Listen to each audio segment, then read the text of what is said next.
This is a video to show how to receive in your paperwork or check in your paperwork before you hand it to a receiver. So you have to do this process. You got to count them up before you hand it to a receiver, and then you can use the numbering system that I'm going to show you to make sure you get them all back.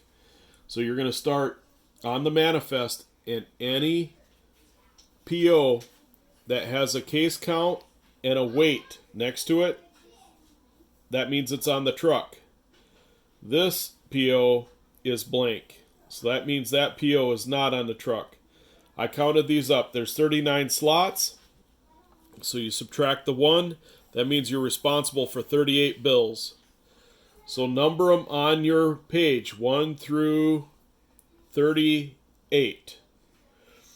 Then you take your paperwork and you hide a corresponding number for each bill of lading on the page somewhere. There's a 1. There's 2 pages to this. A lot of times there's more than that. On every page of that bill of lading, before you hand it off, you hide a 1 on there. Then you take the next bill. There's a 2. There'd be another page behind here at least. You put a 2 on that one. However many pages of that bill of lading, you put the 2 on. Then you hide a 3 on the next one. Every page of that bill, you're going to hide that 3. Then you go to the next one. You hide a 4 on here. Every page of that bill, you'd put a 4 on.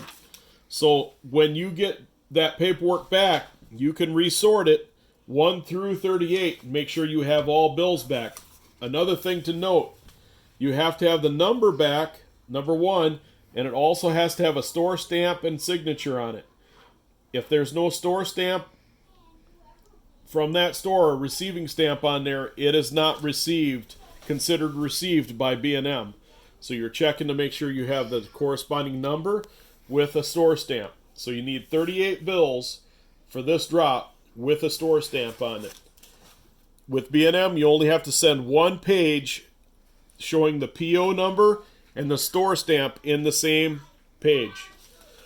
So then once you got that store done, then you use your manifest to check in the next store, and you do the same thing.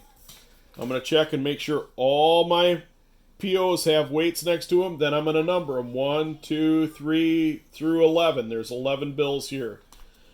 So you're responsible for 11 bills for New Orleans or that store. Then you do the same thing. Every page you're going to mark a 1. On every page of that bill, a 2, etc. down through 11. Always keep your manifest. If the receiver wants to see the manifest, he can make a copy and give you the original back, because that's your manifest to check in your paperwork.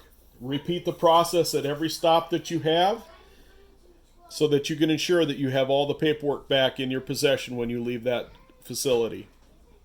Thank you.